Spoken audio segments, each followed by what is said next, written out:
On a really bizarre story out of college football. They're calling it WikiLeaks.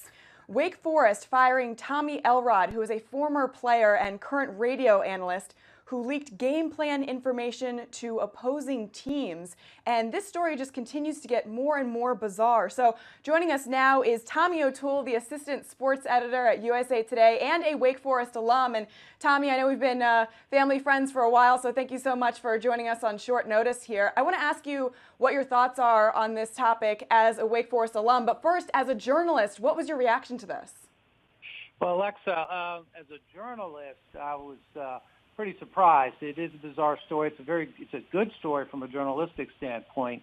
You always love controversy, you always love scandal, you always love intrigue, and this has all of it. As a Wake alum, I'm really befuddled because anyone who's followed Wake Forest football knows that they've never needed any help to lose. They've lost very easily on their own for many years, and so why someone would feel like he had to help opposing teams, particularly teams, if it's true, Louisville, Clemson, teams that played like that, is far beyond me. Yeah, it would seem, Tommy, that if you're on an opposing team and you have this opportunity, you're thinking, wait a minute, here's a guy who played for the team, was a coach on the staff, is now a radio broadcaster, and he's trying to give me some information. I'd actually think, you know what, I don't want it because this must be some kind of trick. Yeah. I don't want any part to do with this. And as far as we know, right, none of the teams actually use that information, correct? Well, I think your first point is very accurate. Coaches are paranoid by nature.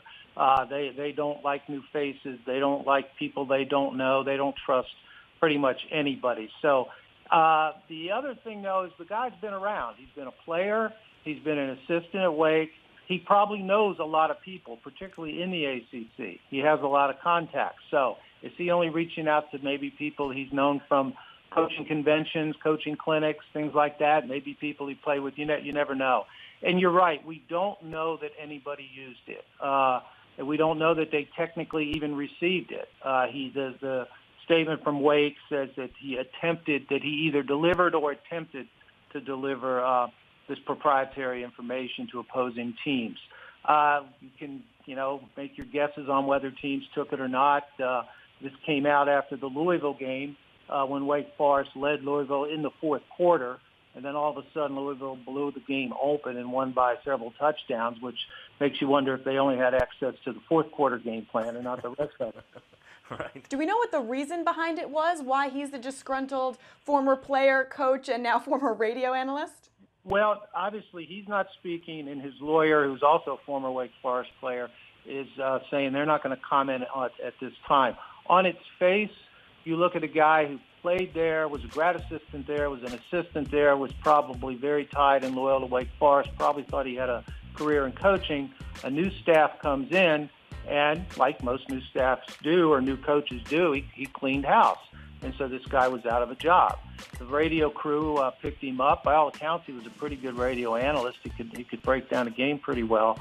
But you can speculate that, okay, this guy is Dave Clawson, the new head coach, is maybe responsible for me not being in coaching anymore. Was it that? Twitter is saying, and you know how reliable Twitter is, could there be gambling issues here? I mean, was he trying to affect a point spread in some way? I don't know. That seems pretty far out. I would think the vengeance would be to me, but who knows? Until he actually talks and actually says something about what motivated him to do this, it's hard to say. Well, it's funny that you brought that up, Tommy, because the first thing I thought of is outside of point-shaving type scandals in college sports, I don't know of any other situation that's really similar to this. Can you think of anything like this?